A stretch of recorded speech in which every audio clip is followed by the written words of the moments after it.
Welcome to the Self-Aware Millennial. I am J Mix. As y'all know, we are technically still quarantined, but not really, because today's technically the first day of phase 1 here in New Orleans. But if you haven't seen my podcast or listened to it, actually you would have never seen it before, because this is the first time we're doing a visual podcast at the same time as we are filming. And that sound that you hear, if you're only listening, is one of my greatest friends, and we're going to actually introduce him formally later on. But in the meantime, I wanted to first just give y'all a quick update on what's going on with me and everything. So, like I said, we're doing phase 1 right now. And obviously there's this thing where they're like, I got a text message yesterday and they were like, gather your phase 1 crew and only hang out with them during phase 1. And I was like, it felt like MySpace top 10 or something, like who's going to choose me for their phase 1 crew? And I'm just like, this so, yeah. So, anyway, so that's happening. I'm still recording remotely, and that's okay. I mean, I feel like we can be phase 1 crew, but I think it's safer apart, like they said, for now. And also, I've just been making masks and like helping my mother. And then once this all dies down, like once I'm finally like caught up on all my masks, I want to start learning how to make my own clothes. I'm so excited about that because, okay, I'll say this story too. My mother, she's a seamstress, as I've mentioned in the past, and she has made gowns and outfits, and she's done her own like fashion shows with her own like designs that she's made herself. Like she used to do all this stuff right before I was born. But I was just like helping her with masks the other day, and I was just filling up the water bottle that we normally put. So we normally use like little water bottles to pour into the iron when we're like ironing everything out. And I just went in there for a second, and then I was coming out and I saw this really beautiful ball gown, vintage looking 80s dress with like gold trimming, and it was black, and it was just beautiful with like 80s like shoulder pads and everything. And I was like, who is this for? I was like, I want to wear like I didn't know if my mom had just like bought it from somewhere or what, because she has stuff like that in her closet, and I can never tell if she made it or if someone else made it. But this looked like, I was like, someone else had to have made this. So I asked my mom, I was like, what is this? Like, where'd you get this from? She was like, oh, I made that 30 years ago. And I was like, what? And she said, yeah, I made that for the ball. I made that for one of the balls I went to. And I was like, okay. And then she said, you can wear it if you want. I said, oh, okay. You don't have to tell me again. Anyway, so my mom, again, awesome, talented, and I know that's why I get it from. So anyway, y'all, this past week as well, I also went through like one of the hardest times, I would say, not just like throughout the whole quarantine, but like just within the last like 2 years. As y'all know, I have been mentally ill, like roller coastering throughout like the last couple of years, but within the last 2 years, like is when I really got my mental health like in check. And so like this was the first time it all kind of like, I felt like I was mentally out of control again. I was just like, oh no, I'm not about to do this again. So I will explain what was going on. But first I will let you know what kind of triggered it. And actually what triggered it was actually something where I was actually very inspired by a friend of mine, Brandon Michael Nace. He put up a really awesome Instagram live a couple of days ago at this point, and he was talking about white privilege and just his experiences as a Black man in the theater and just as in general. And long story short, like he just kind of laid it to the point. It was super organized. I think it was about 50 minutes long. I listened and watched the entire thing, and then he brought on a white ally that he would consider a white ally at the end so that she could kind of wrap it all up. And it was just beautiful. And I was just like, it was enough that I felt so inspired. And I think that, I hope he gets a chance to watch this, but like, I definitely say I modeled this next episode after that and like got a lot of inspiration from it. So that's why we are here today. But also I will say that the white ally that he had, like, you could totally tell that she was she was down for the cause. She understood and like she listened, and then like I could tell like their energy was just very, very safe, very like, you know, accepting. This microphone, okay. And I will say that that inspired me, and it got me fired up enough that it made me want to do this episode. And one thing that they mentioned on there was they mentioned how like some people don't want to speak up about not black violence, but you know, like black justice, like social justice, and black killings and everything, because it's not part of their brand. And then they were talking about like, okay, if it's not part of your brand, then you know it should be, because if you're supporting a brand that doesn't want to speak up about injustices like this, then what does that say about your brand? So I was like, ooh, that's so true, because you go on people's Instagram and you see that they have like this laid out, you know, persona about like what they want to see of you.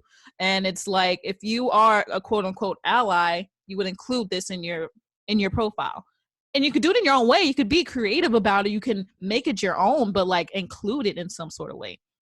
So in that regard, thank you, Brandon. And I really hope that other people are able to look at it. I'll see if I can actually on my Instagram and on my Facebook, and I will probably do something where I repost it or send a link to it so that other people can see it. But that was the inspirational part. It was inspiring enough that I think it might have been like, it was right before I went to sleep. So I was like in bed watching the Insta Live. Right after I got off, I was like, ooh, yes, black justice. And I was like ready. So I was like, I was just kind of scrolling because I still wasn't tired. And I found a political cartoon. I guess you can call it a political cartoon, but it was basically, and I've seen two versions of this actually. Lauren Turner had posted another one like the day after I saw the first one. But this one I posted, it's the same premise, but it was like two different artists. Basically, it was like a black man. He was about to go out. He was like tying his shoes, and he's like, I'm about to leave. And then a person from the side says, don't forget your mask. And then the second picture is him running with a white male mask on. So like, you know, it's a black body, but like he's wearing a white man's mask.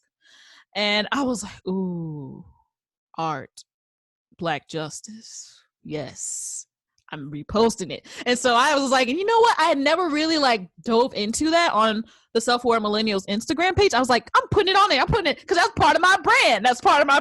So I put it on there and I went to sleep because I, you know, like it was late and, you know, I didn't even think about it. I was just like, I felt better about posting it there. And I was just like, great. And then I woke up and then all hell broke loose. Kind of. So the first thing that happened was, I would say, I don't even know. Yeah, because this was all before like 8 a.m. Someone, I guess, so I will say that there was I think a former follower of mine that kind of just made his like a remark about the political cartoon that I posted. I believe he said something along the lines of, which it was not bad. Like he said like humanity needs to grow up. And I was like, yeah, they do. And then I thought to myself, I'm like, but what part of humanity has to grow up here? And so I was like, oh yeah, you're right. But you know, it's not like humanity also includes persons of color and black people. And I don't think they're the ones that need to grow up right now. And then that's when he was like, oh God, what else? You know what? I have the screen cap. Let me just look back and check right quick. Cause he said, I was trying to say it without using any race indicators. I don't think black people are any better than other people. They just happen to be the disadvantaged group in the USA at the moment. And so after he said like he was trying to say it without using any race indicators, in my head I'm like, why? Because like this whole political cartoon is about that. first off. The second thing he says, like, I don't think black people are any better than other people. That's when people are just trying to like destigmatize the, we are one race, the human race sort of situation, like trying to just basically gather the entirety of this humanity like as one, which we technically are, but the tiers of humanity that get treated certain ways, like that's different. So that's basically what I was trying to say here. And not just him, but you'll see later on in the podcast, and I don't think you know about this, Will, but someone else like kind of gave me the same comment, and I'm just like, this must be a common thing, because it seems like a lot of white people are always just like, well, like black people, they're no better than the other person, and like we're all the same people, and I don't see color and everything. I'm just like, okay. So this person was also not from America, but that didn't really matter to me, because there's persons of color that are being they're being disadvantaged all over the world. So anyway, that came up. And I mean, I should have mentioned, when I posted that political cartoon, I hashtagged tired in it, and that's all I said, because I was tired. I was tired of like everything that was happening. Ahmaud Arbery, which I spoke on my other episode, and everything that was happening to him, and now Breon. I'm just like, I was tired. So that's all I hashtag. And then you got someone coming in like already trying to destigmatize the black people. And I was just like, I'm not having it. And so I told him, I said, the self-aware millennial is not for individuals who aren't at least trying to gain self-awareness about their privileges. And then I said, I'm not having this conversation with you right now because I'm hashtag tired. And then he said something along the lines of like, he thought that I was being presumptuous or something. He said he couldn't tell how tired I was, but I was being presumptuous with him. And I'm like, how can you not tell him? Have you not been reading like watching the news? Like, have you not been like following America's like history with the last 200, 300, whatever years? Like, how? Anyway, so I left it at that, and I went to my personal Instagram and my personal Facebook page eventually. But the first thing I did was I went to my personal Instagram page, and I posted this screen cap conversation that we had on the Self-Aware Millennial, and I was just telling my other friends about it on my main page, and I was just like, this is why I'm tired. That's exactly what I said. And then not even like a little bit later, another white friend, well, I wouldn't say another white friend because this guy was not my white friend, but a white friend of mine, I would say, gave a comment that not everything is about color, the color of you or anyone else's skin, though. Stop categorizing white people. It's low-key rude. And so I was just like, all right, this is just not my day. This is not my day. And it was not even 8 a.m. at this point. I was just like, bro, okay. So then I literally screen capped what he said as well. And I posted it on my Facebook, and I was just like, this is why I'm tired. And I remember like just kind of going off on Instagram. I remember going to Instagram Live to kind of express myself for, God, it was about 30, 40 minutes or so. And I kind of went into like, just like everything that was happening in that moment and like how I was feeling. There were tears shed and everything. And I was really thankful for the people that did tune in at that point, which wasn't many because this was like maybe 9 a.m. But like, it was still, it was still very cathartic for me. It wasn't something I was prepared to do, but it happened. And I know I was already spiraling at that point. Like, I felt my mental health spiraling even while I was just on Instagram Live at that point. And I don't know, I just felt like I was thankful that I had people that are hearing me out and that understand my perspective, but I still felt very alone in my thoughts. And, you feel like you get to that point, because I know especially like 2 years prior and before that, like I was a lot more I was a lot more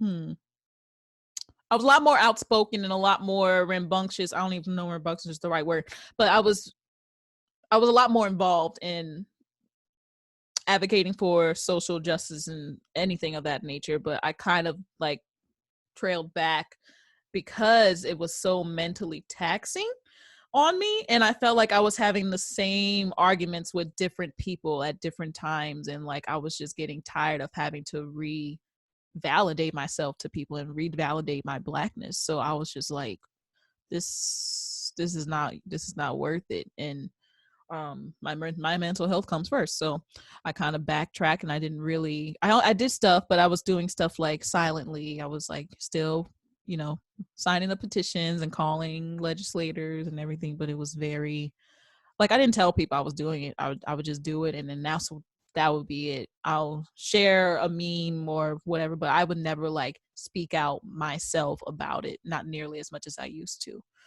And I will also say, before all of this happened, I could tell even within that week, I was already mentally spiraling back into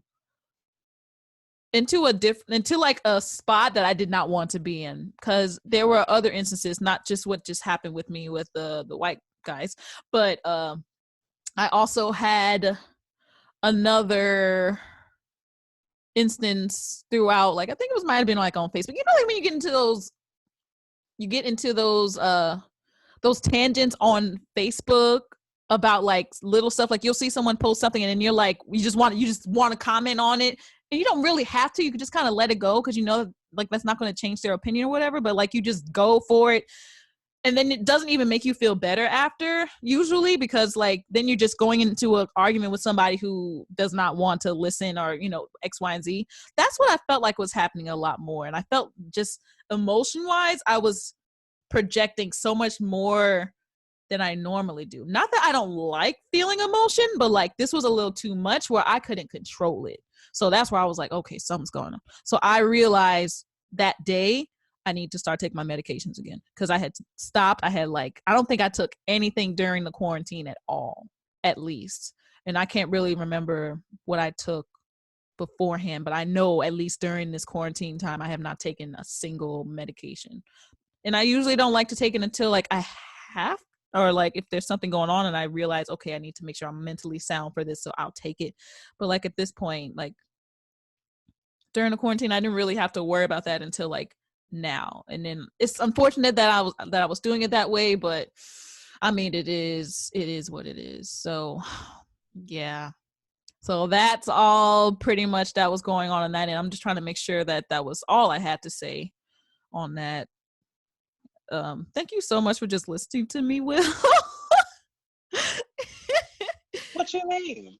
You just hear you with your tea and just like, chilling. Yeah. But yeah, so I'm on my meds again. It's been a couple of days, and I actually had a conversation with my mom about it while we were like preparing masks and everything. My mom always comes up to me sometimes she was like, because she follows me on Instagram now, so she's like, so what's going on? I saw that you posted this or whatever. So she was asking me, she was like, because she didn't want, like, she's one of those people that like anytime I post something, if she sees that there's something wrong with it, she'll tell me about it. So this was one of them. She was like, I don't think you should be telling people that you're taking meds. And I was, because they'll think you're crazy. I'm like, okay, mom. So in this world, in this generation of millennials, we've realized that it is a lot easier for us to come out and say who we are before somebody else comes out and says it for us. So if I'm taking meds, I want y'all to know, because this is who I am, and this is how this is how you know me, and like it's just a part of who I am. It doesn't change like my spirit, my soul, or nothing. Like it's just a part of me. And I told her that, and she was like, she understood. I was like, all right, cool. And there was that. So we're actually going to be joined by two guests today. And as you see, we have William Howard with us.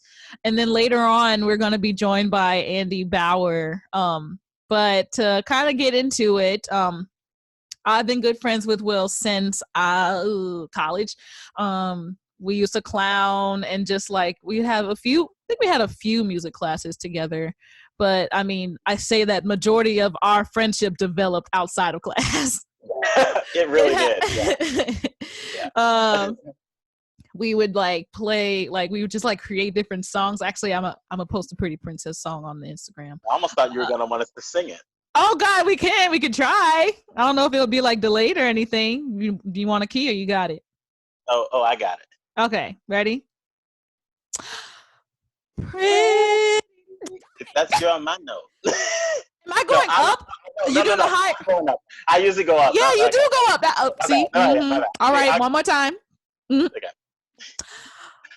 Pretty princess.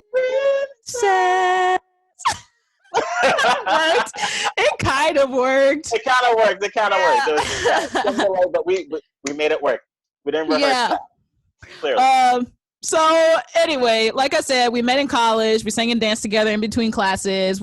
He's very talented and he's always full of joy and positivity. He's Black and educated. He's self-aware. He's just like one of those friends who you know is always going to be there for you. Because especially once I was dealing with like just the stuff I was talking about, like he literally called me up like a couple hours later and was like, "You okay? You want to talk?" And so like I was like, "Yes, I do." And so we talked for a little bit and it made me feel so much better. And I think through that conversation that we had, we decided to do this podcast. I was like, why don't we talk about it on the podcast? Right? That's exactly how I was like, Jessica, like this, you literally have a platform that is made to talk about this subject matter. Yeah. So we decided to do that, and I just kind of got my stuff together. I called, he was already game, so I just had to find out. I actually already had Andy in mind when we were like talking, so I was just like crossing my fingers that he would be available. But just to let everyone knows, Will, because I don't want to talk about Will, and Will is right here. So kind of give the audience, a little bit about who you are. Well, about who I am? Yes, who you is. What I was born in California. My parents were in the military, so I'm a military brat. Mm-hmm. But I've grown up here in New Orleans pretty much. Mm-hmm. Really. And it was when we moved away from New Orleans and I went to Missouri. I started getting into the arts and choir and theater and all that kind of stuff. And then eventually found our way back here. And since then, I kept singing and performing. I went to NOCA, then ended up going to Loyola, which is where I met Jessica. And now, right now, I am not working, but I have been teaching kids how to swim. Like the past 5-6 years or something like that. Yeah. So that's what I do for a living, and I'm all about positivity. I'm all about helping people. Like even on my band page, I've been doing parodies. I've been taking a break for a second, but I've done parodies. Mm-hmm. We my friends like to call them quarantunes. I've been doing quarantunes. Yes. and those have been great, and I've just been dabbling into other things, like painting and podcasts and doing a song association song on my band's page, which is called Will and the Fox Sounds, by the way. Yes, and they sound great. I can't wait. I saw that Logan had invited me to y'all's Facebook Live and Instagram Live thing, y'all. Yeah, that's happening tomorrow. Yeah. Woo! Well, not tomorrow for y'all, but tomorrow for Jessica. Yeah, you're right. Sorry to think about that. Mm-hmm. Oh man. So trying to see, there was one thing I wanted to ask, but I've already lost my little show notes. Of course. So, oh, that was one thing. How do you feel like your quarantine life has been affecting you and like your creativity? And just like Um, quarantine life in general, like what have you learned from it so far? I think it kind of affected me in, I would say, in only good ways. Simply because in the beginning, you're just like, oh, this isn't going to last long. Everyone thought it was only going to last for like 2 weeks. They were like, oh, this is Right. like a vacation. This is Vacation. vacation. Um, and then it went to the third week, and then it went to the fourth week, and then it went to the fifth week. And you're like, okay, this isn't two Mm-hmm. weeks. So, Right. so around that time that I started realizing that it was going on a little bit longer, um, that's kind of when I started having dips in um, in my temperament, dips in my positivity. Um, and it was kind of difficult simply because I didn't really have the outlets that we usually have just in general. Like, I couldn't really go and hang out with friends. I couldn't go to a show on Frenchman. I couldn't go to the movies. Like, I was pretty much confined to one place, besides running. So at a point where it's definitely started getting a little bit low, I started getting anxiety. And then that's when I started practicing more meditation, Mm-hmm. to get back to myself and focusing on my mental health. Yeah. And then it caused me to, get creative because that's my outlet. So that's when I started making the quarantunes just for fun at Mm-hmm. first, but then it became a thing. Yeah. I started editing and, like, adding words and harmonies, and it turned into a whole thing. Yeah. But I definitely say that the whole idea of like getting back into art has helped me greatly in just like handling this whole quarantine. Yeah. Same. I don't think I've ever made these many songs in my life, like ever, in like one little bubble of time. And I never would have because if it weren't for this. So I do think like, and that was the other thing I was mentioning. I think on an earlier podcast, it's okay not to be productive in this time. Like people are being productive and that's great and things are happening for people, but like we should also normalize the fact that you don't have to be productive. Like do whatever you want to. Like Right. you're kind of in survival mode in the most luxurious first world way that you can, So it's just like, take it how you need to take it. So I'll also say, during while we were talking, Will and I, a couple of days ago, he also got me hooked on to this amazing podcast, Unlocking Us with Brene Brown. Oh no, what happened? Where'd you go? Did you go away? I don't know. It went out. No, Oh, it gonna put me back in. okay. Well, anyway, Unlocking Us podcast with Brene Brown. It's amazing.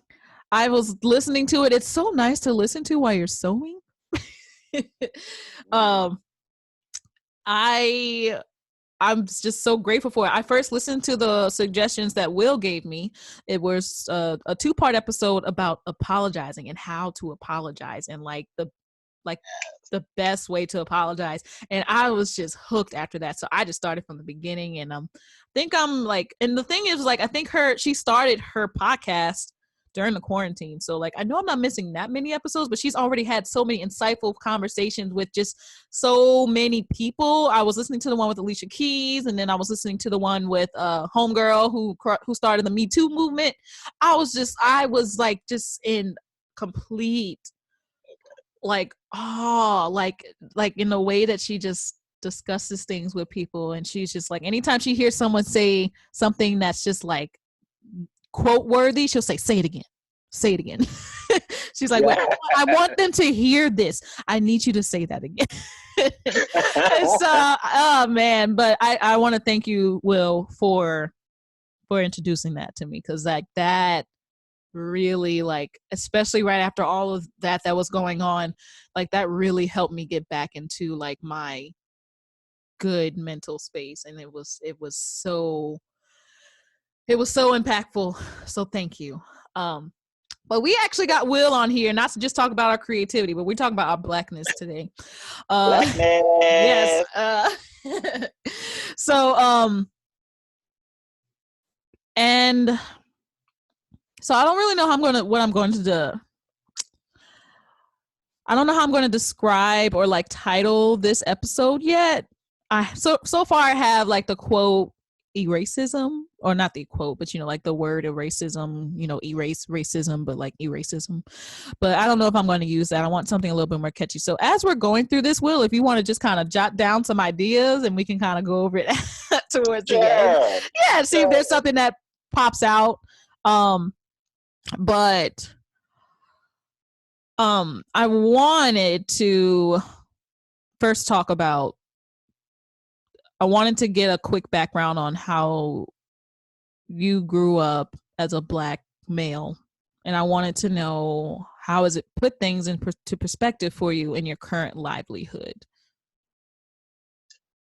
I think, growing up, like my mom, like I said, was in the military, and she still is someone who is pretty well spoken. Like, she's did plenty of speeches when we were younger for the Marines and everything, and she had such amazing handwriting, and it was one of those things where I always like looked to her as far as like what I could do.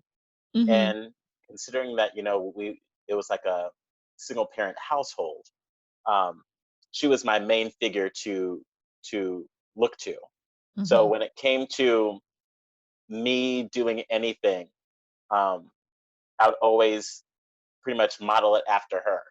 Like a lot of the things I do today, like painting and like writing and all that kind of stuff, like she inspired me to do that. Mm-hmm. And what's funny is that a lot of things that I wanted to do here, for some reason, it didn't really translate. And I think that in some aspects had something to do with me being Black. I know that when I was in middle school, that was like, I was singing all the time, and I had lessons. I had like classical lessons for a little bit. And I don't really feel as though, many Black people understood that, like classical music. Yeah. I mean, I'm going to put it like this. All New Orleans folk, yes, I went to Haynes and I went to Meisler. I went to both of them over there in Metairie. And it was one of those things that I would think of it a little bit, but growing up, my mom was always so supportive of me that I never really questioned it. If ever there was a time where I wanted to try something, she'd be like, yeah, do it. Nice. But then we moved up to Missouri, and that was a place where it was predominantly white. And it was interesting. It was really interesting because naturally, now that I'm an artist and I'm like into acting and singing and everything, for the most part, all of the friends that I made, they were white. Yeah. And in some aspects, like, especially when you're still young and when you're still a kid, you don't see yourself different. You try not to. You don't see yourself a threat. You don't see yourself as all of these connotations or stereotypes that comes with the color of your skin. Yeah. And in that time, I would just try to do everything, and I would try to do everything my best. And subconsciously, I almost feel as though that was because I knew that I was different, that I would, try to achieve higher things or try to do my best or try to stick out. And I think that definitely affected me growing up, because even when I try something, even if it's just once, I give it my all. Yeah, you're like me. You are. Look, tell me, how am I like you? Say it, Jess. How am I like you? I'm just saying, like, okay, so I'm just gonna say this, like, let's say like you get a project or something from your teacher. It's like, okay, create a castle made out of chopsticks or something. I feel like you would be the person that's going to like go all out and like actually make a full-on castle that you can even like go inside or something, like. So no, I was thinking Eiffel Tower, but you're correct. See, I told you. I mean, it's like when you get a project, like you put your all into it, like you're going to put your flavor into it. It's not just going to be like, a standard, okay, this is what the teacher told me to do, but I'm not going to do anything extra because I just want to get an A. And to get an A, I want an A, not an A plus. Like, but if you go the extra mile, you're gonna get that A plus. I feel like you're that kind of person that wanted that A plus. Right. And funny enough, I didn't really apply that all that much to my actual, Common Core studies. Mm-hmm. But when it came to like the arts, that is where I would excel without question. Only because I knew that, especially when it comes to, being artistic, it takes a certain level of vulnerability. Mm-hmm. And at that time, because I was so young and I hadn't really dealt with a lot of backlash, not just being Black, but just in general, Mm-hmm. I felt invincible. I felt like I can do anything, I can do this and that and blah, blah, blah, blah, blah. So I never really had that. Yeah. But again, growing up, it's one of these things where, either you experience it yourself or you experience other people. Well, you experience seeing other people deal with it. Yeah. And then that's when it starts to kind of like unravel this naivete that you've been having since you were like so young. Yeah.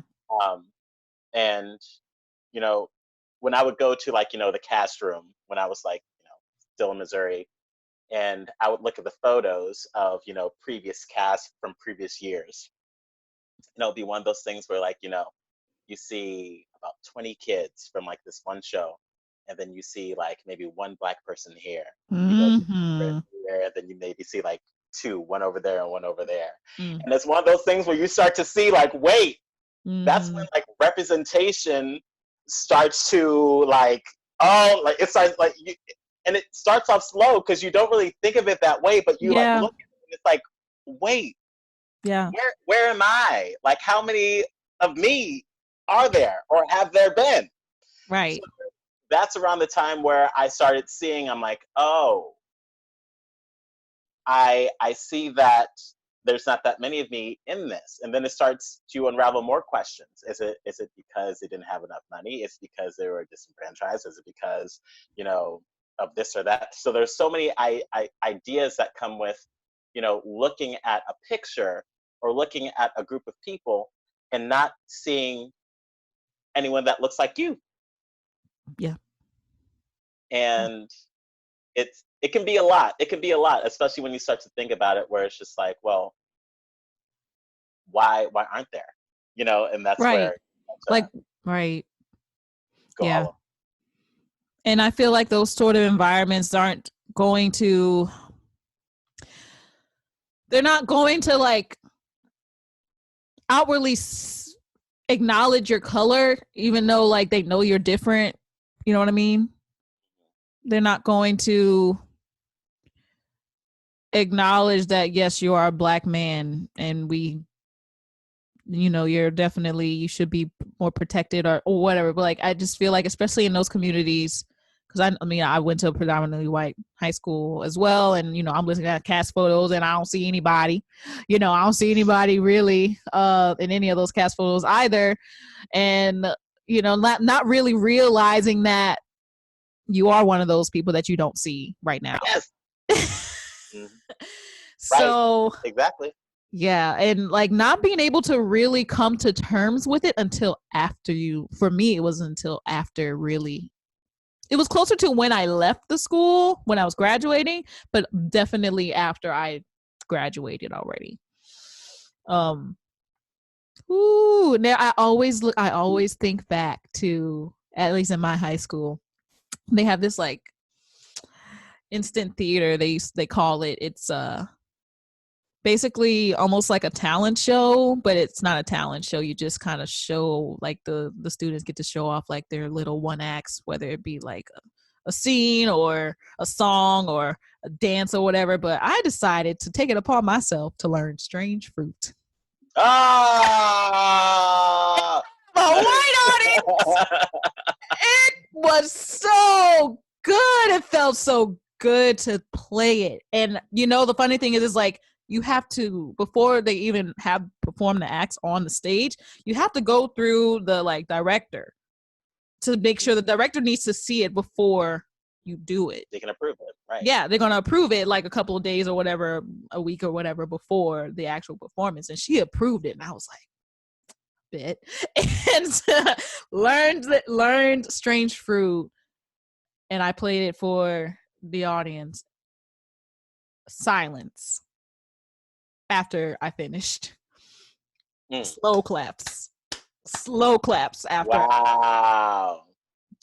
And I don't know, I always go back to thinking about just that portion of my time at the high school, because all the other times, yes, I'm still me. I'm still Jessica. I understand that I'm Black. I understand that I'm in these spaces where there's mostly white people, and people are accepting me because they know who I am outside of that. But I have to remind them through my performances or whatever that I am Black in a way. Right. You know, it's so difficult for people to kind of take that out of the equation because of the space that they're around and that comfortable space. For me, it's not comfortable. For them, it is comfortable. So, you know, they could be however they want with you and whatever. But like, for me, like, I needed to remind them I'm still uncomfortable with y'all.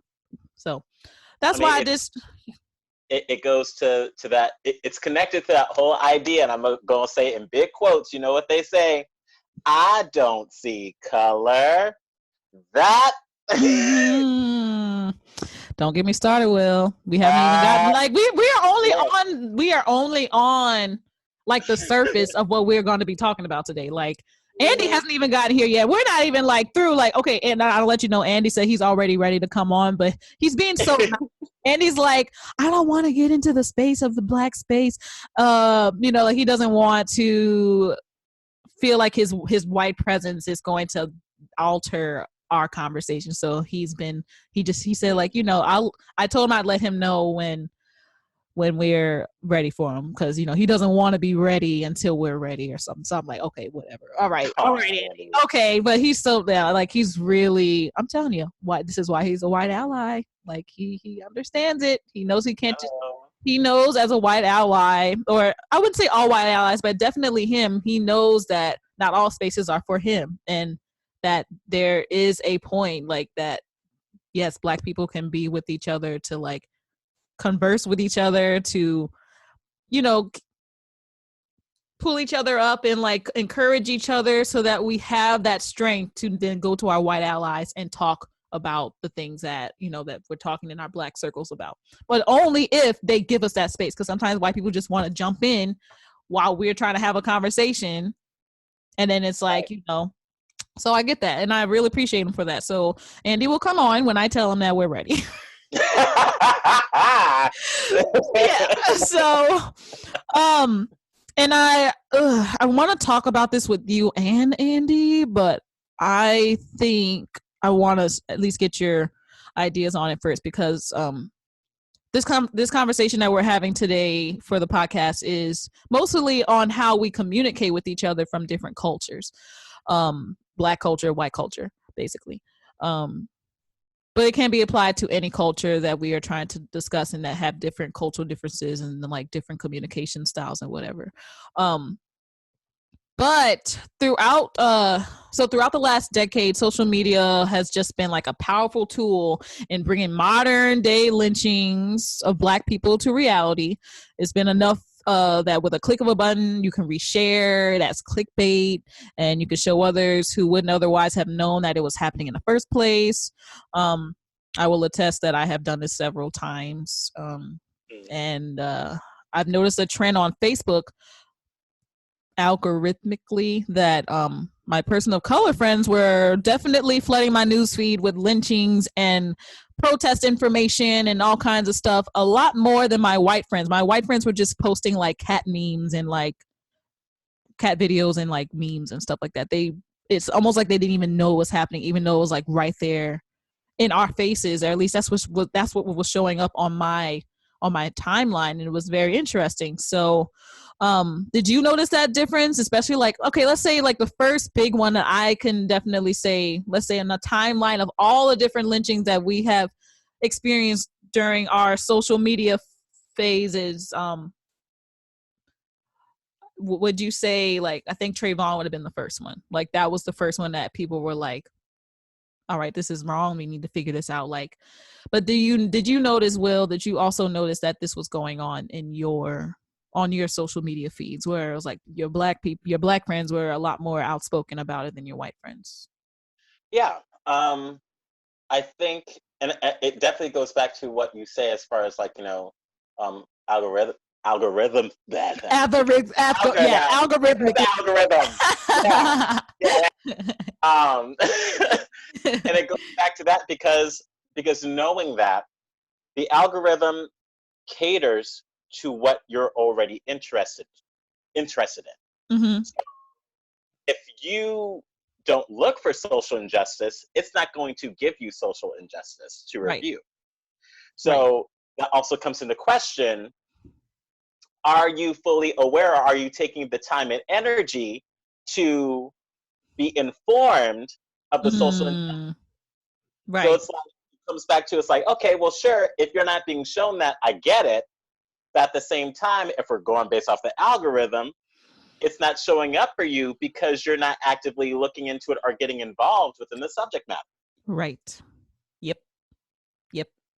But So, also, you could also think of, well, that's true. But also, I feel like a lot of, and I always tell this to my white friends, I'm just like, how many black friends you got? And how many like actual black friends do you have? Because like, no, it does not look like Jimmy the janitor is not, if you don't like actually have conversations with him, like deep conversations with a black person, can you really call them your friend? They're your acquaintance, that they're your coworker, but they're not your friend. So like if your black friend cannot tell you about yourself, then they're not your friend, basically. So I don't know how I got on that subject. well, no, it's connected because I think that especially when you're looking at people sharing certain things, you have to think about it. When you share a post on social media, there's a comment section, and it allows an open forum to discuss. Now, if you don't even share, a topic about racism, then there's never going to be an opportunity for you to discuss that with your white friends. Yeah. Unless they comment on your post. Yep. Which that comes back to us having to carry the weight of talking about this in order to create a forum for white people to discuss. Yeah. Lord. I'm just like, okay, we really getting into this, and it's like it's already tiring. We haven't even started the conversation yet. And oh man. I know, like, when I started being a little bit more forward about like talking to my white friends, like I remember at first, because I wasn't really doing that on Facebook until like the whole like Trayvon happened and everything, and I was a lot more compelled, like, okay, I have to say something. And I remember just being a lot more forward, but I remember feeling reluctant because I was like, oh shoot, these white people are gonna think that I'm like, I don't know. I was starting to think about like what white people were gonna think of me and like how I would be perceived to them.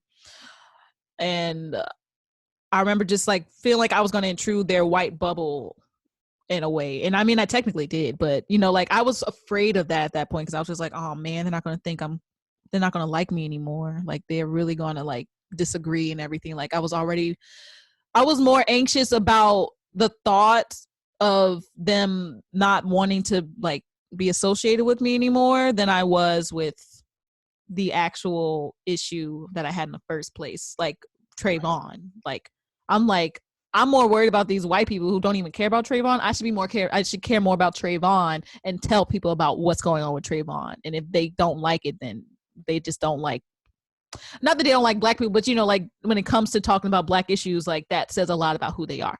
And so that's what I had to get into the mindset of before I started doing all that. But I easily got very comfortable. And I think that's what a lot of people were doing at that point too.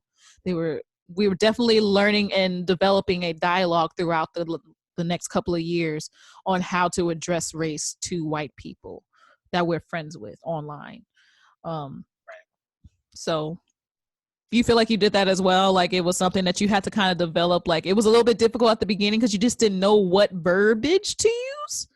I know for me, like I just sometimes I didn't have the right words. Like I had no idea at that point, like what systemic racism was. Like I like there was these were things that I was learning all along the way. Mm-hmm. Yeah. I would probably definitely say that I myself, how I feel I'm perceived, and everyone perceives me differently, but I'm definitely, like you said, like a positive person. But I feel as though I try my best when I share certain content, especially regarding racism, that I welcome discussion and dialogue. Um, and and it's really hard to do because sometimes it's one of the and I've thought of it like this. When you have like, a white person that you're trying to explain something to, it feels like you're actively in a war, and you have your whole like soldier get up on, and you have your white friend, and you are running and dodging bullets while you're trying to explain why these people supposedly might be shooting at you, or why you don't understand why these people are shooting at you, and at the same time trying to train them on how to protect you while you're still guiding them through the bullets. So Right. it's difficult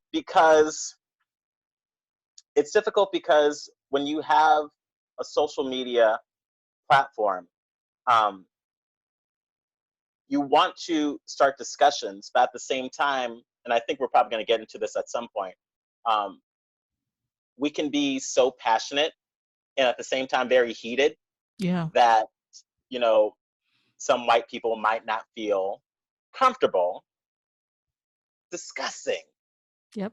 those topics. Yep. Big breath. But that's one thing I said, like, y'all, I'll let y'all know. I told Andy and Will, I was like, before you come on, just don't remember to breathe. Remember to breathe, get your tea, get comfortable.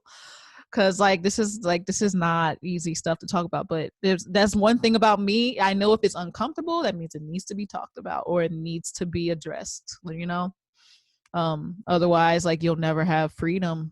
You just won't. I mean, facts. So what characteristics do you find work in a white ally? Sorry, I guess what characteristics do you what characteristics do you look for in a white ally? Like I'm ready for this question. Yeah, what type of white ally do you tend to draw yourself towards? Like, in other words, what gestures or sayings do you feel are most effective for a white ally to gain a person of color's respect? I can't wait for Andy to come in because I can't wait to hear his thoughts on this. Me too. I feel like no one asks white people the same. Oh God, I can't wait. I'm excited too. Oh, I'm excited. Now here's the thing, and I'm about to go into this. We have to go into this. Okay, I'm ready. I should have. I don't have tea. Oh well. Don't worry, I got some.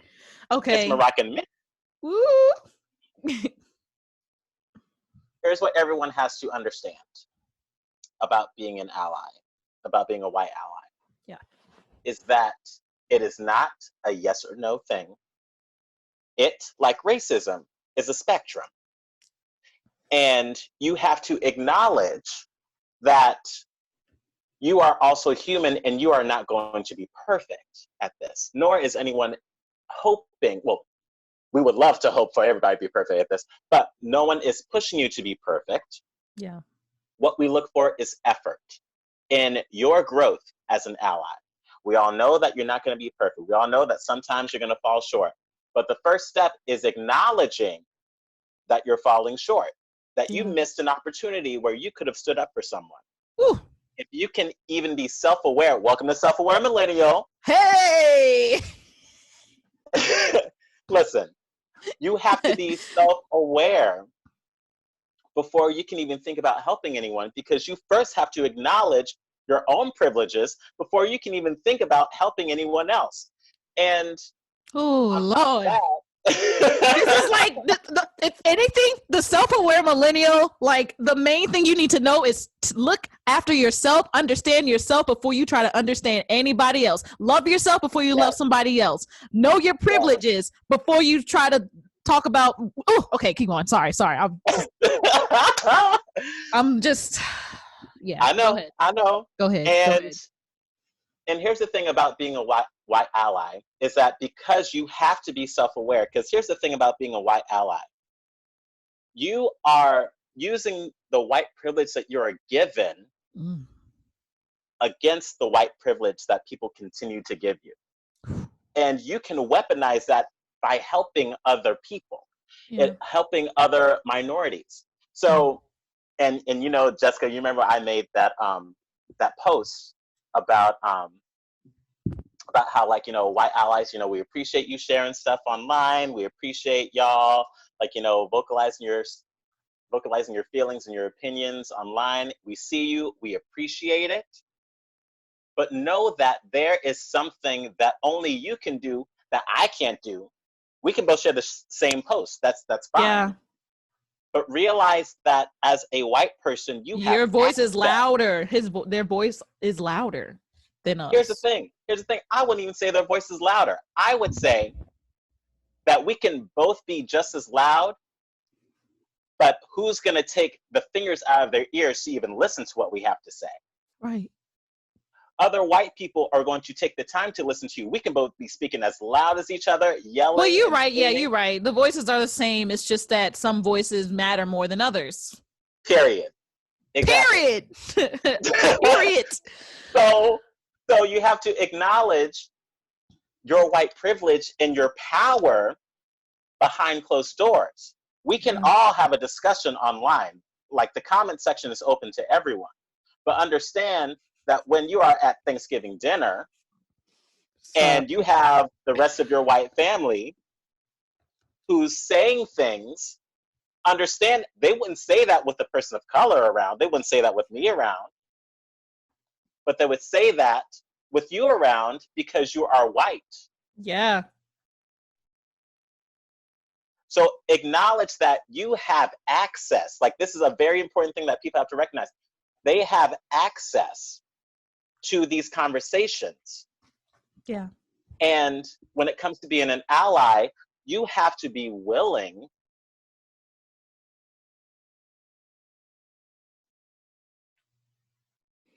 It happened again. It sure did. It's getting too hot. It's getting hot. Zoom can't handle it. Zoom cannot handle this. Zoom can't handle it. But you have to acknowledge first your privilege and the access that you have that people of color do not. Yes. Now, it's like I have a whole PowerPoint in my head right now. Now, click. We go on to the next slide. Now, again, realize that being a white ally, it is definitely a spectrum. And I would say, and actually, I was talking to a few of my friends who I love so much, a few of my Black friends, like, had a conversation with them because I knew this conversation was going to happen. And I was thinking, what is the very first step that a white person should make to truly make the largest difference that they can being a baby ally?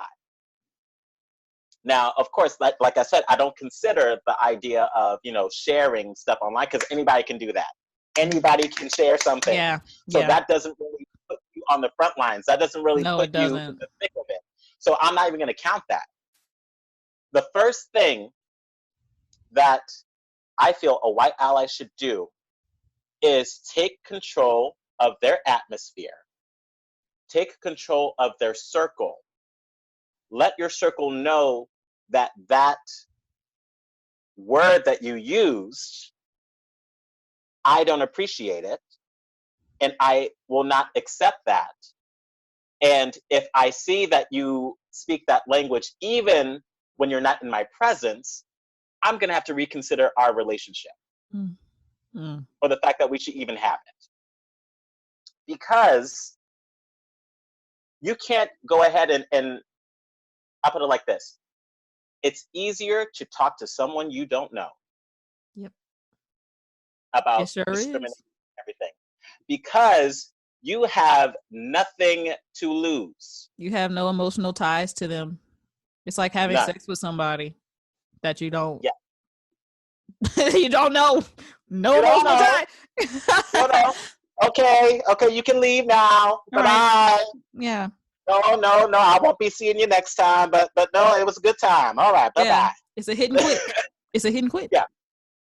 But you have to recognize that, I almost lost my train of thought. You have to recognize that it's an effort that you have to consistently make. Mm-hmm. And you have certain steps that you can take.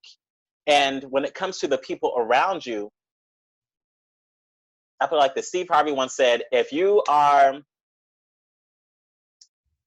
have 5 people who, only think about being poor and being lost and out, you're going to be the 6th person.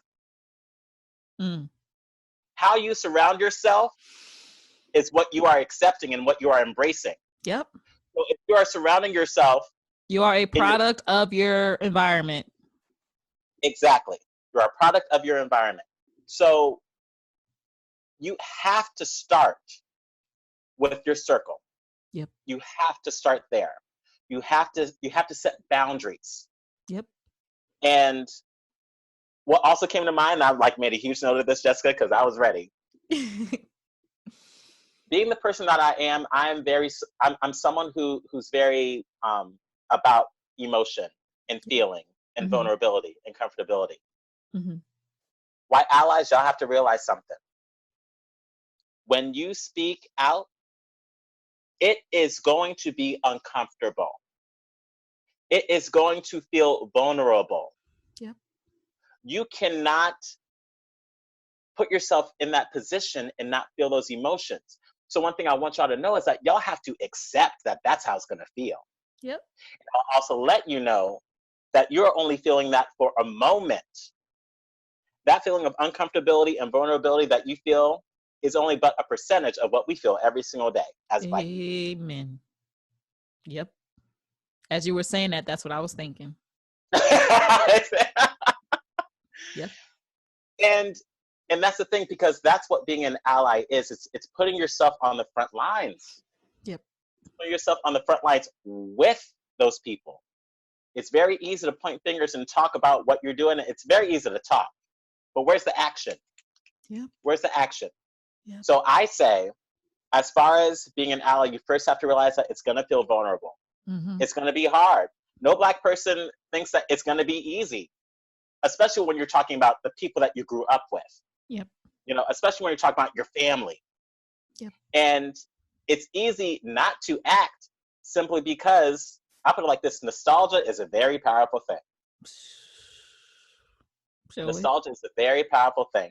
And I'm sure there are plenty of, of white people who want to be better allies who are trapped in the idea of nostalgia, mm-hmm. who are trapped in the idea that my best friend was always there for me and this and that. And sometimes she says the N-word, but you let it go by because of the nostalgia that you have for the friendship that you had for so long. Yeah. Help me somebody. Let me drink my tea. Oh man. So what has your strategy been with communicating with white allies or people that you think are potential white allies? Like, what is your normal strategy? Because I know some people are like, oh, I can just let a person of color. They're just like, oh, I can just, switch it up, or I can speak white people, or what's the word, like code? You can speak code or whatever. Code switch. Yeah, you can code switch. What is your tactic? My tactic, honestly, is I only post things online. I post things online, and a lot of times I'll have a caption. You know me, I'll be like, oh, yeah. Will be very hot. But just add a little sticky note. You got to add a little something. Yeah. And I've gotten to the point where I will have discussions with people, and I will welcome discussions with people. And that's my tactic, because I know that some people are concerned. Some people are like, afraid to say something wrong. Yeah. And that's like, we're in this space where, oh my gosh, I don't want to say that because I'm going to say it wrong. Like, I'm not doing it right. I'm not doing this ally thing right. Yeah. And I'm afraid that I'm going to be perceived wrongly because I'm asking this question. And I'm sure, Jessica, you've had plenty of people who have been like, tell me if I'm doing this right. Did I say this right? What? All the time. So I make it honestly an open forum, and I will have discussions. Like, I had one of my good friends, after I made a comment about something, after I posted something, and she commented, and she's like, how do I go about approaching, other white people who, don't get it or who don't really understand or take the time to understand? And my response was, I can't give you that answer because I am POC and our experiences and our approaches are going to be different automatically because I am Black. Yep. So I can't automatically give you that answer. I would love to. But then that's when I said that you have to, I would say, definitely refer to the other white people who have commented so far in the comment section. And I think it's really important that that white allies find other white allies. Yes. And make it an active thing. White allies really have to think about who else is a white ally. Who else is a white ally in your circle? Because just like what we said before, you are your environment. Yes. So you are a product of your environment. Yes. So you have to think, you have to honestly think and take the time to realize that how you spend your time and who you spend your time with is going to affect you, and it's going to affect the decisions that you make. Like sometimes, like, white people will say something and it'll be like, oh, it slipped. How'd that slip? You know what? What? This is perfect because it's going into my next question. But I guess I'll say my experience with it first, and then I'll ask you if you've had the same thing. But I wanted, so it slipped. Oh, yeah, sure. Sorry. So I had an instance, and I actually mentioned this on my Instagram Live that time where I didn't even expect to go on Instagram Live. I was talking about an experience of mine where I was with my boyfriend, and him and his coworkers planned a Dungeons and Dragons night at one of the coworkers' houses. I'm the only Black person there. It is what it is. I'm so used to it. And that's another conversation we've actually had. I'm just like, we need to hang out in more Black spaces. Because everywhere that we go, it's just all white people, and I'm just like, I'm tired of it. Anyway, so we're there, and basically they're playing Dungeons and Dragons. I'm like trying to learn the game, but like I'm not playing or anything. I'm just like watching and like also just scrolling on my phone every now and then, just because I get it, but like I wasn't really into it. But like I think, this is something I didn't mention on Instagram Live. I thought it was very interesting the way that they the hierarchy of things. All I can remember, and I forget the actual. Do you know Dungeons and Dragons at all? I know of Dungeons and Dragons. I never played it. What is the name of the lowest of the low in that game? It's like, I don't know about that. dang, it'll. You know what? I'm gonna look it up right quick because I think that's important. Because I think before all the other stuff went down, I was already looking up like the meanings of like some of the characters or whatever in Dungeons and Dragons. I think it's like let's see. What is the concept of Dungeons and Dragons? It's, I know this. See, that's, I don't know. Dungeons and Dragons, I know it's not like, it's not a Black thing, but Black people do play the game. Yeah. But it's kind of like he decided that he was going to be, it was like a half breed of something. Dang, hold on. Dungeons and Dragons character sheet. Perfect. This is all I needed. Because I want to know what people are. Oh, I hate when it's pixelated. Oh, this is not helpful. Dungeons and Dragon character. I love Google. Gives you everything you need. Gosh, Everything. there's so many of them. Oh my gosh. I can't even. What? See, this is Don't the get other yourself thing. I into it. just. Oh wait, that's so weird. So there's like the fighter, the wizard, the cleric, the rogue, the ranger. But his was none of those. It was definitely something lower than that. The point is that I got upset because it was kind of like when we went to go see I think it was a couple of years ago we went to go see, what was it? We went to go see this movie with Elijah Wood. What's that movie? The movie with like Lord of the Rings. Yes. Girl. I couldn't remember. I'm terrible. Wow. We watched like it was just a few years ago. Oh gosh. Yeah. So I remember going there and it's like I was like, there's no black people in it. This whole world is no black people. And I got really upset just in that moment. Like I couldn't even enjoy the rest of the movie. Like I still like understood what was happening, but that was the main thing that like harbored my mind. So when I was listening to and watching like them play Dungeons and Dragons, it was the same thing. Like I could like there was like it was just something about it that I could tell was very racial in the way that I was viewing it. And also because I was the only black person there. So I was just like, So that whole aura of me was like kind of flooded, right? And I really couldn't think of anything else at that moment. And I just kept eating my chips and like all the other goodies that they had food wise in there, you know, like I'm like trying to like emotionally eat a little bit to like try to get myself like stop thinking about it. But then one of his coworkers decided to scream out the N-word, not scream out, but like he was saying the N-word in context of something that I think he was talking about somebody else or something that someone else has said or whatever. And all I can remember was that he said the word in front of everybody, in front of me, and no one batted an eye except myself. And everybody is white.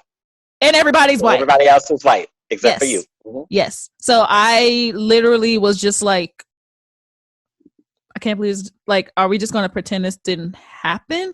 And at first, like, you know, like the first initial reactions, like of when you, something traumatic in a way, like even like, and when it comes to like the death of a person, the first stage is denial. Some people are just trying to pretend it didn't happen. It's like, okay, you know, like, but then like you start to realize what's actually going on. In this state, I felt like when he first said the word, I was like, not in denial, but I knew of all things, like, I should be upset right now. I should be upset, but no one else is upset. Should I keep myself hidden to just like harbor it myself and then like, you know, figure it out later or whatever? But I was like, no. I've gone through so much at this point, you know, like dealing with like social media and like everything that's going on in the world culturally and just like systemically in America. I was like, I am not having this.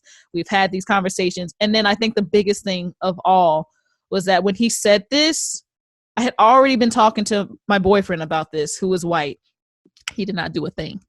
He did not do a thing. And so I felt betrayed. So I was like, I remember getting upset. I should also mention that his wife, who was also there at the Dungeons and Dragons gathering, she is of Latina descent, or at least part Latina. So like she kind of checked him a little bit. Like she was like, why did you just say that or something? You know, like, and it just, basically the game was over after that point. The game was over. The game was over at this point. Yeah. And I basically said, you know, I didn't say much at the beginning. I let everybody else kind of hash it out a little bit. They were just like, it was weird. All I know is that, long story short, he tried to apologize. I didn't necessarily accept it. I was like, but I wasn't really upset, not necessarily with him. I was upset more with my boyfriend. And I was upset with everybody else that I knew in this circle of coworkers that I've like followed online and everything, because they are claiming to be allies, but they couldn't even speak up for me. the host of the party of the Dungeons and Dragons, like they couldn't even speak up for me. And I think that was just a lesson learned from all of them. And I told them that afterwards, like after all kind of cooled down, I was just like, if you can't, if you can't speak up for me in my presence, what are you doing when I'm not there? You know? So I said, you know, and I left it at that, and I left. And I, you know, it was a really bad day, or it ended badly, but I was like, you know what, Jessica? If my blackness is the reason why this game ended, you know what? That's okay. I'm okay with that. So in the grand scheme of things, what I wanted to ask you is if you've had any experiences where you were not, where a white person didn't show up for you that you like you thought they would. I think it was actually never anything that direct. I have not that I can think of. Because you had every right to go off the handle, but you didn't. So you had every right to. I was more in shock, and when you're in shock, you don't know what to do. Right. But I do remember, you know, as far as like there being some kind of like stereotypical thing that was kind of like, you know, expressed. And I was at work, and I was talking to someone who was like working there for a little bit, and we're kind of cool. And then there was a point where I was saying something, and I was explaining something, and then and she said something to the tune of like, "Oh, you know, you sound pretty white with that," or something like that, or to the tune of that. Why you got that look? and that was like around the first time, because honestly, here's the thing. I'm gonna give everybody a quick background. When you're black, you hear that pretty much all the time, especially if you know how to enunciate and da-da-da. You hear that all the time. Especially if you grow up around white people. Yes. Yeah, you just, yeah.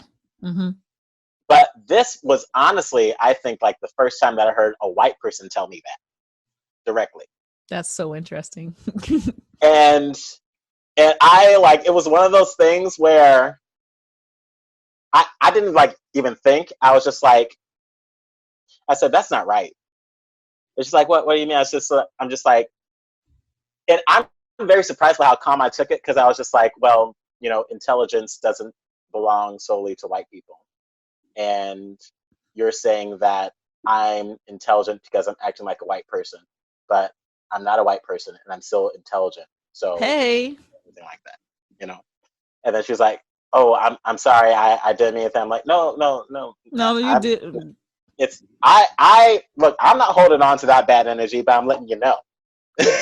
And I'm still gonna let you know. I'm not gonna go to sleep and like toss and turn throughout the night, but you have to know that that's not cool. Right. And then like on top of that, you know, there probably been like some instances where, like, you know, when it got on topic of Colin Kaepernick. Yeah. And if anything, honestly, even more so than like, you know, than like the Trayvon Martins and like the Sandra Blands and like all that, like that situation showed me more than all the other ones. Yeah. Because because it was one of those things where it's just like, I can see what you see based on your response. And it's not because of what's right or wrong. It's because of who's white and who's black. Yep. And throughout social media, and like even like talking to some people at work or whatever about it, I was just like, do you not understand? Do you not understand? And that's one of those things where I'm just like, oh, I can't talk to you about this. It's one of those things where you definitely, as a black person, you have to start to make boundaries for yourself. Yeah. Because as you said, we're already tired. But sometimes tired. #tired, whatever you want to call it, hashtag, call it a pound sign, call it a number sign, all that, tired. Maybe that'll be the podcast episode title. That'll be good. I like that too. But that's just one of those situations where I was addressed in a way that I didn't agree with. And I honestly feel as though it depends on who it's coming from and what your Yeah. environment is and how you react. Yeah. That's a large thing. And granted, we all would like to act the same way each time, But it's but not, when you count in the shock factor, like you talked about, you're just in shock. Like sometimes, like different energies too, and you just thinking to yourself, like, hey, if that was a stranger, probably, but it wasn't a stranger. oh yeah, You know? right. So And it comes back to like with what I said before, when it's easier to talk to strangers and call them out about racism and stuff than it is to talk to someone that you actually know. Yep. Exactly. So that's why when it comes to shock, the shock is even exponentially large than another situation just because you know that person. And you'd be like, how could you say, like, you can't even get mad because like, how could you say that? Yeah.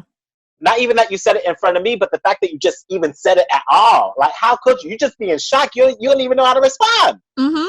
Yep. And it takes a little bit to process and get out of that shock factor. And that's exactly what happened with me at that point. So what would you say, what would our message right now be to white people who have done this where they haven't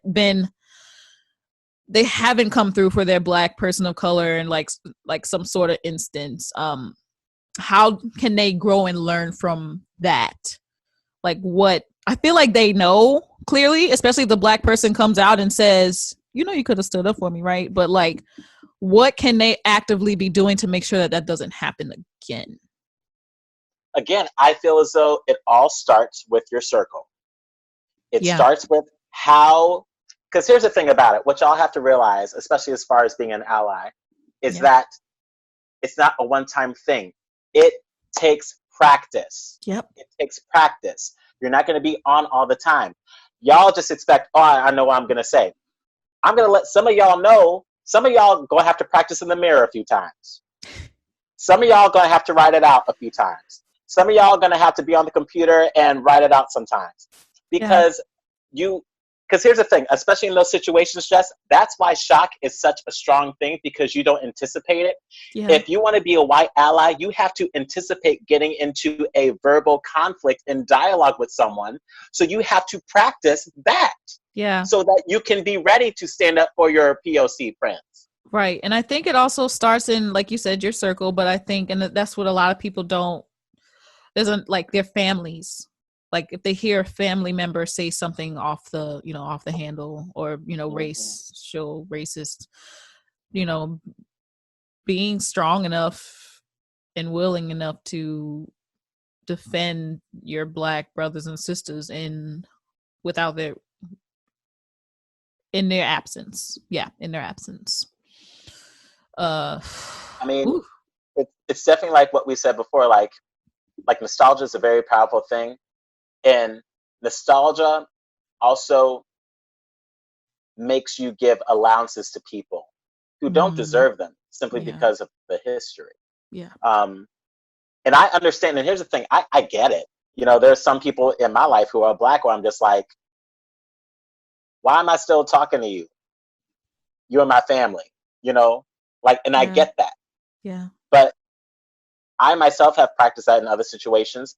And what y'all have to do is practice boundaries. Yep. You have to practice boundaries. Yeah. Even like, I would say even before you start practicing in the mirror, start practicing how you're going to talk to your friends and family. I think will be interesting though also is that when it comes to certain boundaries, you don't realize they are boundaries until you're presented with them sometimes. I know that just through like life in general, like I don't know what my boundaries are until it happens. And I'm like, ooh, that's a boundary, and I have to like address it right then and there. And I've definitely noticed that a lot more ever since I've started taking my own medications and stuff. But what do you think,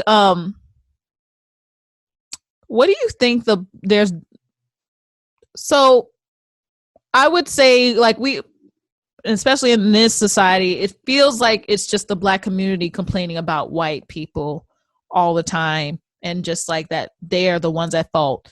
and we're not, as a Black people, not held accountable for any of it. Do you think there is a downfall in the Black community when it comes to discussing racial matters with other cultures? Like, I personally feel like, I think there is personally a wall that was shut a long time ago, clearly during slavery, where they just can't mentally touch the mic, hit the mic, where they can't mentally just project to white people. It's like they just put up a front that just cannot be knocked through anymore because of that, because of the conditioning that they've gotten. And it's like,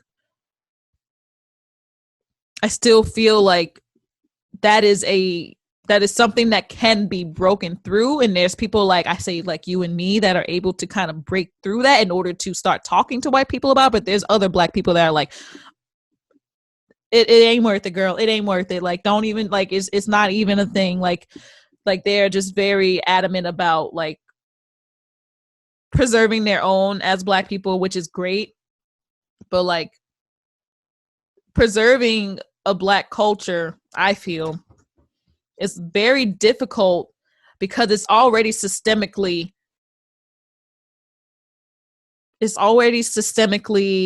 what's the word?